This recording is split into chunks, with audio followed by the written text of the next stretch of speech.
Okay, so I just got back from a 10-day Vipassana camp, and I figured I'll try to summarize it as I'm frying up some meatballs, which is something that we weren't allowed to eat for 10 days, so I really have a craving.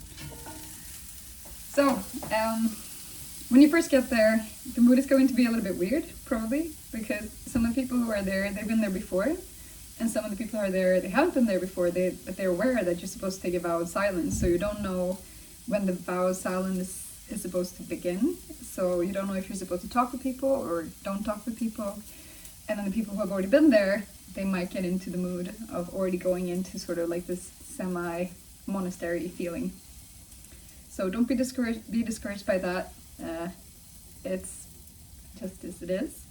Then they will sign you in. You will be situated together with some people, 2 people, 3 people, in one room, one simple room.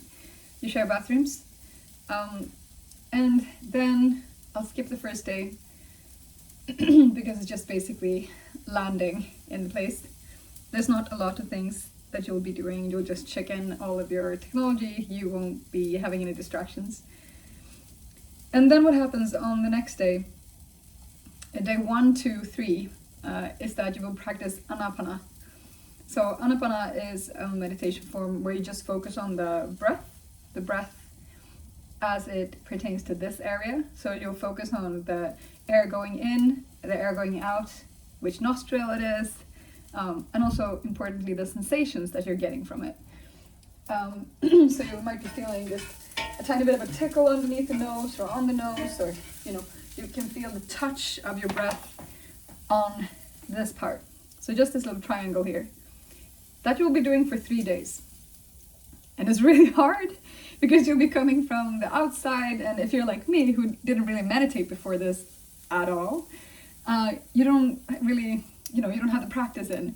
So the teacher, which we will be watching every evening on a pre-recorded lecture from 1991, by the way, so he's speaking to you from 30 years ago. He has this analogy where he says that it's sort of like if you have burning coals and you want to put them out, you can throw water on them, and the first time you throw water on them, it gives a big choom. So when you first sit down there and you try to meditate and you try to feel your breath going in and out, your thoughts are going to be like the burning coals, and you will you will feel like this big cloud of thoughts just popping up, choom, right? But then the next time you pour water on the coals, it's a little bit of a smaller choom, and the third time a little bit smaller, until it's the same temperature. So that's kind of how it works. There are a couple of enemies that come up when you're trying to just focus on the breath. The first one is that you'll have a lot of thoughts coming up. The way that you can deal with it, the way that worked for me, is that you you can think of it like there's only 4 different ways that you can categorize these thoughts. So, or 4 labels you can put on them in combinations. So it's either thoughts about the future, thoughts about the past. It's either pleasant or unpleasant. So say that I'm sitting there, I'm trying to focus on my breath, and then all of a sudden I go like, oh, I really crave some meatballs. Or I remember that time. I remember the time when I went and I had those meatballs and it was great, and it was in this place and it was great. It's thoughts about the past, it's pleasant, right? There's actually a little bit of the future as well, but the way to deal with it is just to kind of categorize them. So you go like, okay, this is a thought, don't get lost in it. Just think, is it about the future, the past? Is it pleasant or unpleasant? And then you try to not react to them, just, categorize them and move on with your life, which at this moment is only focusing on the breath here. So that's the first obstacle, first enemy. And then the second one is that you will probably fall asleep. You will start daydreaming, start falling asleep. And all of these enemies, he described it as, you are trying to train your mind, right? You have like this wild elephant that is your mind, and it's not used to being tamed. It's used to just doing whatever it wants. It's used to just walking into a store and just, throwing its elephant body around. But what we're trying to do is to tame it. We're trying to harness the power for ourselves, so that we can actually control our mind. But this elephant doesn't want to be harnessed. It doesn't want to cooperate. It's a terrible coworker. So it tries to throw all these obstacles in our ways, all these enemies. So it tries to go first with the thoughts. It goes, oh, if I think about, this is very boring that I'm sitting here and just, focusing on the breath. If I think about meatballs, maybe this is going to, be more exciting. It's gonna throw you off, right? So that's one of the obstacles that it's doing. And like I said, the second one is sleep. So you might think in the beginning that sleep just comes from you. You go like, I'm so sleepy, I need to sleep. No, it's this goddamn elephant. This clever monkey, elephant, devil that is sitting on your shoulder, and it's just so bored with what you're trying to do. So it says, I'm so bored, fall asleep instead, because I can't take this. And if you think of it like that, then it's a little bit easier to actually counter it. You go like, no, I'm trying to train you. Let's just try to figure out how to sit here instead of not falling asleep.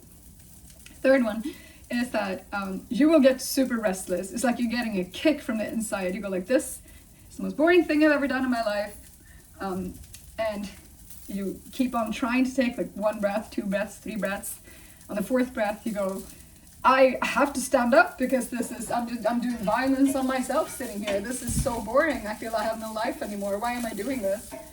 And you want to stand up.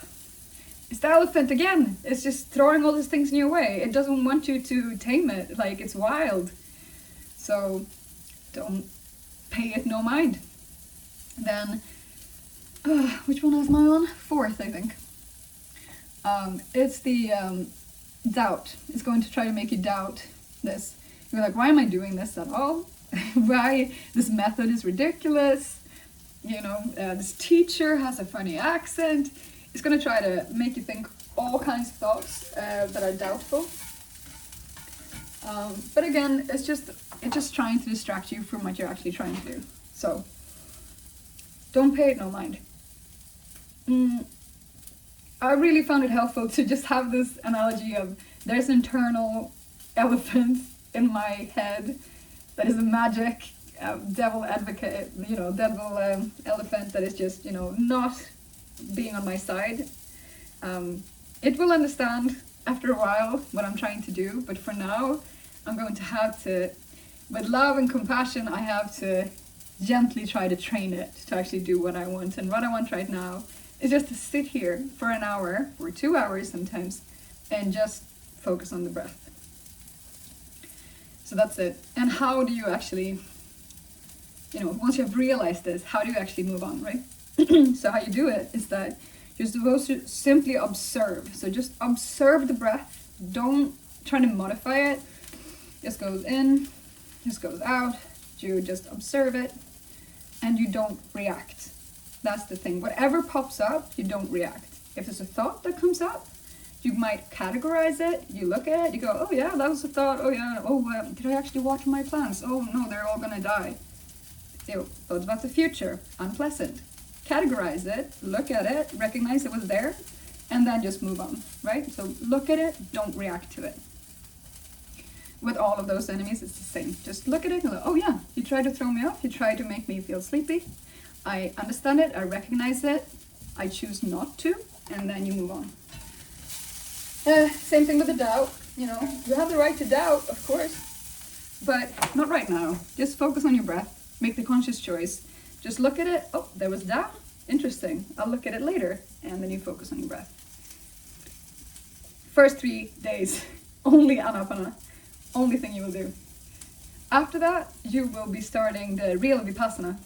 So for the rest of the time, you'll be doing actual Vipassana. And what Vipassana is a continuation of what you were just doing. So what you were trying to do during the Anapana is to teach your mind to focus on a particular area of your body, and just focus on one thing, and then not to react. So just take conscious control over your reactions. Because the theory is that the reason why people are miserable, like he keeps on saying, like people are miserable and spreading their misery around them, is because you keep having these just reactions to things. So somebody does you wrong, you just have this reaction, you know. You want something, you have this reaction, and you don't actually take conscious choice of what you're trying to do. And he calls these reactions sankharas, because they form behavioral patterns that you're doing. So for example, for me, when I was growing up, my dad had a temper, right? So bless him, he was great, he was never violent or anything, but he just had a temper. So whenever I came back from school, I listened if anybody was home, and then I sat down and I started reading. And then when somebody was coming in through the door, I was like trying to feel with my senses, you know. Sensory thing is a big thing in Vipassana, like all the different sense gates that you can take in impressions from. So then I got through my ears, I got, oh, somebody's coming through the door, there's an unexpected noise. Does this mean my dad is home? Because in that case, I will probably need to stand up and do some cleaning or something so that he doesn't get angry.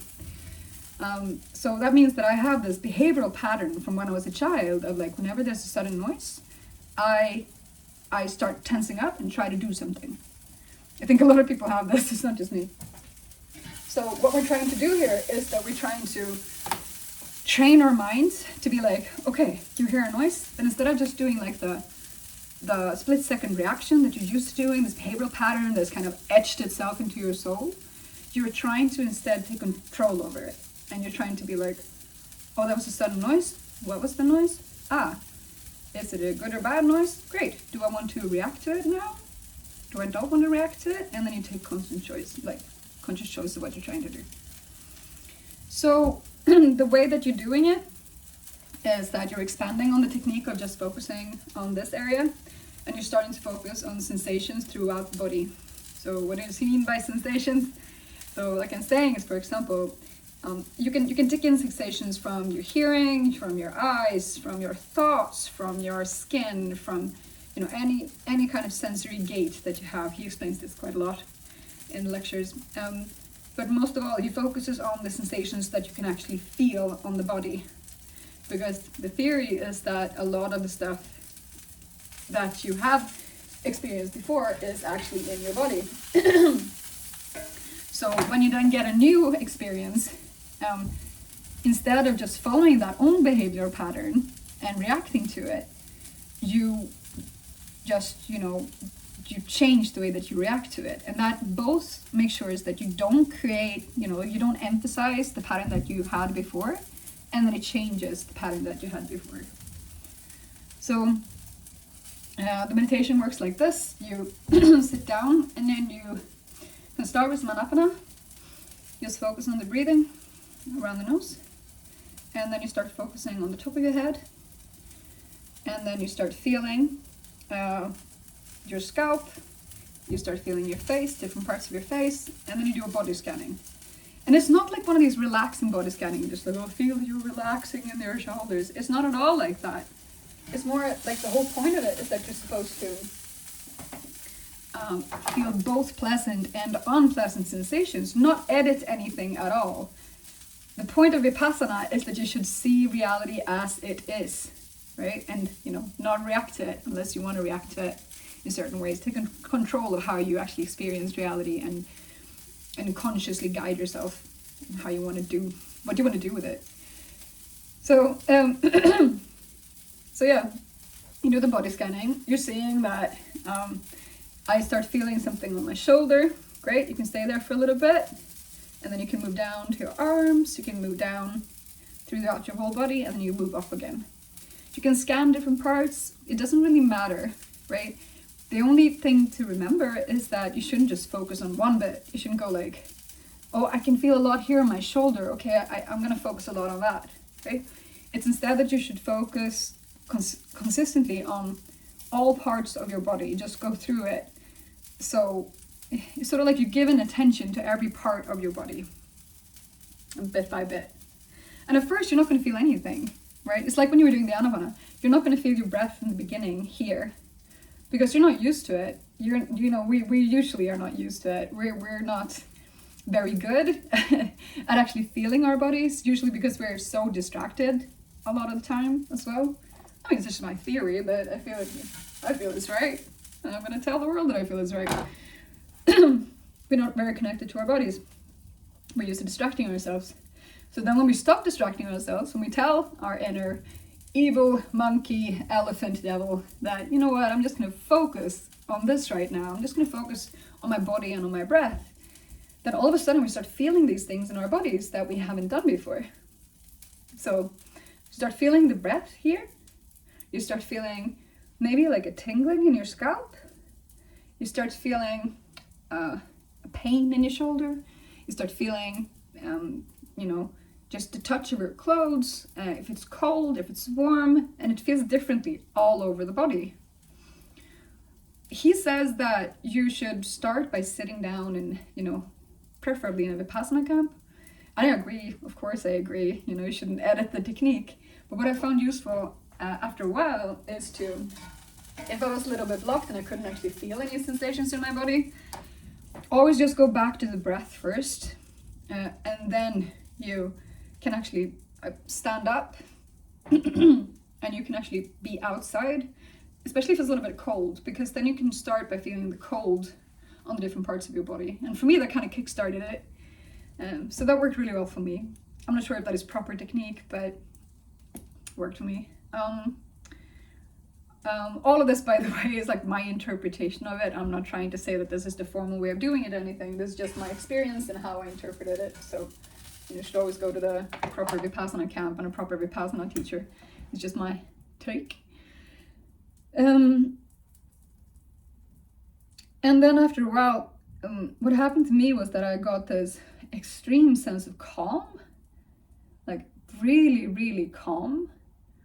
And it was because I kept on thinking when I was doing the scanning, I wasn't like attaching myself to any of the emotions that I was feeling here, any of the sensations or anything. It wasn't like, ooh, this is super nice, I'm gonna stay here forever. You keep moving on, and then you kind of realize that like everything changes all the time. It's called anicca. Everything changes. Anicca, anicca, anicca. Everything changes all the time. So if there is something unpleasant, right, like the pain in the shoulder, instead of going like, oh, pain in my shoulder, oh, it probably means I have a work injury, oh no, I'm gonna have to go for physio, I hate physio, I don't want to do it. Instead of doing that, you go like, oh, there's a pain in my shoulder, anicca, let's see how long this lasts. So you just observe it, and it's the same thing as with the thoughts. You just observe it, like a scientist, and you go like, the pain starts here and it ends here, and it's a little bit warm and it's a little bit and then after a while you realize it's going away, or you can also move away and then come back, and then you go like, how has it changed? Because it always changes, always changes. So that's a big part of it. And once you learn how to kind of have that mindset of like everything changes, nothing is constant, you can kind of take things to a little bit more of an ease, or whatever. You can be, what is the word that he's using? Equanimity, balanced. You can feel balanced.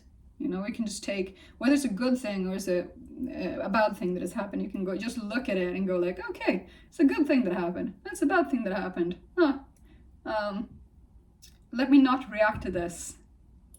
The first thing I do. Let me just look at it and observe it, and then just stay calm, and then we see how I will react to it. So this extreme calm finds itself, you feel like you're like in control of things, and you also feel that like, at least me, I felt like you could laugh at things a lot, because you go like, nothing is that serious, everything changes all the time. So yeah, that was really beneficial. It was really great. And now another thing that happened was that because I learned how to control my elephant, especially the restless part, the restless enemy, where it's trying to kick you from the inside and go like, you know, you don't want to do this right now. You want to go to the next thing, you know. You don't. It really helped me to now that I got back into my real life to realize that this is something that I do like constantly in every conversation, in every situation. It's always like, what's the next thing? You know, I'm not actually there. So just by learning it in the, you know, really harsh environment of Vipassana, to just be like, no, I'm not gonna leave right now. I'm just gonna observe this. I'm gonna observe this restlessness and this boredom or whatever it is. that just made all the difference in the world to me. I think that is something that will stay with me. I hope so. Because yeah, I realized that's like a lot of benefits for my relationships with people, to actually be able to listen to what they're saying. Not in this annoying way, which I still find very annoying when somebody's doing this like really active listening to you and we're like, yeah. Not like that, more like just enjoying what you're doing at the moment. More like that. I think that's about it for what I was thinking about when I was there. It is painful. It's a super painful process. I thought I was going mad for a while. I wanted to run away. But it just really made me understand a lot about how my mind works, and really how easily you can start looking at yourself as somebody who can be in happy control over things. So it's not that I felt out of control before this at all. It's just that I didn't really have like a conversation with my inner elephant or whatever. I just thought, you know, if I'm restless, it's because I'm restless. I should be listening to myself, you know? I should be doing something. It means something. I should be doing something else.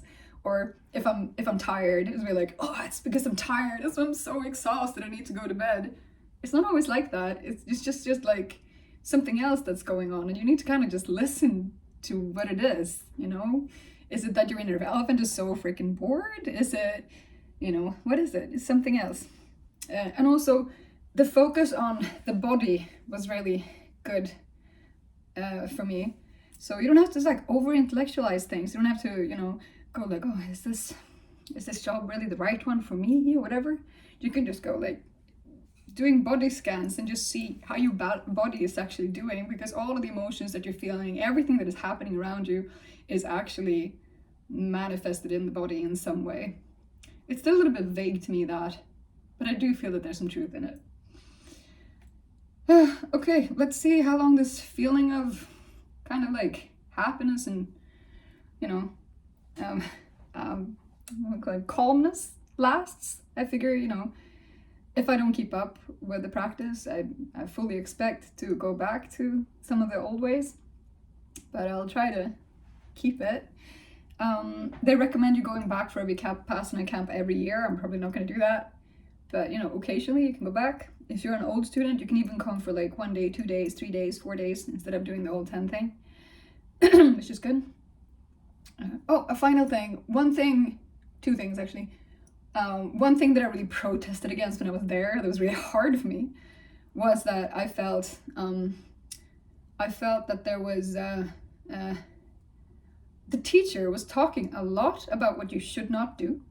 So in one of the lectures, he was saying, for example, that, hey, so I got this watch from a friend, and imagine that this watch breaks, right? It would be so silly if I just cry and cry and cry over this watch. Oh, I'm so silly, ha ha ha. And everybody in the, you know, 1991 classroom laughed. And I was like, okay, great, but how do you want us to react? I mean, I got this really nice watch from my friend. It means a lot to me. Like, how do you want me to do this? How do you want me to handle positive sensations? I wish he would have said, and this is something I had to clarify with the assistant teacher afterwards, because I was like, what is he? How does it mean that we should manage positive feelings then, if it's so silly to have them? I wish he would have said, so I have this watch. It would be silly for me to cling to it if I lose it, right? It's not bringing me any happiness. It's bringing me misery to cling to something that is gone, that I can't save, you know? But what I can do is that I can value the time that I had with this watch, you know? I can remember this watch. I can look at this broken watch and recognize the feeling of sadness and just being like, huh, God damn it, it broke. I really like that watch. But then just mourn it, observe the reaction, and then just move on, you know? Instead of clinging to it, clinging. So I wish I would have said something like that. And the second thing was I got really angry. I got super angry. Some of the times, you know, this process can bring up a lot of feelings in you. And I got so angry that I was boiling on the inside. There was no meditation possible. I just wanted to hit something. I wanted to kick on the ground, you know. I don't know where it came from. There was no reason. Anything around me just sparked it. Might have been just boredom. They're just kicking it off. It doesn't really matter. But I wanted to have a way of managing it, because I was like, this whole thing is about managing our reactions. How can you not give us a way to figure out, when we have really strong emotions, how to actually manage them? So actually that night, the lecture was about anger, so I got some answers there, and I got some clarifications afterwards with the teacher, and I thought about it myself, and the answer that I came to with the help of all of this was that if you get super angry, just start by feeling your breath again. See if you can feel your breath, because you just observe it and you see, does it actually, like, you'll see, oh, my breath is actually getting faster because of this anger, you know, like I'm breathing heavier, right? And then you see if you can see if the anger is manifesting in any other way in your body. Just see how it actually expresses itself and try to look at it, you know, try to be like, oh, okay, yeah, it's actually in my belly. I can feel it in my belly. I can feel the shape of it in my belly, you know? So just look at it, and then from there, try to kind of dissect it, you know, try to kind of just analyze it a little bit. Don't get into it. Don't react to it. Just observe it like a scientist. Just do that. And then try to get all the way to doing the body scanning, like the full body scanning. But if you can't do it, that's fine too. Just, you know, like know that it might take a couple of hours to subside, but just to try to change the way that you react to anger. It's fine to be angry. Just try to look at it objectively and just be like, oh, I realize this is happening, you know. Take charge of it. Just look at your elephant, you know. Look at your elephant just being wild. So that also helped me. On the 10th day, you will be able to talk to people again. Very interesting to compare experiences with people. Very interesting. Yeah, and then just coming home, very interesting to compare how others are kind of doing interactions, because all of a sudden you can see all these patterns, like how people are reacting and how much easier it is to interact with people now than before. At least that's how it feels like to me, you know. There's this calm that just makes life easier. So my meatballs are ready. I'm gonna go have some slightly cold meatballs. I would really recommend going to Vipassana. Just know that it might, I mean, it's horrible. It's absolutely horrible, and it's absolutely great. And I'm really glad that I did it. Yeah, that's it. Bye.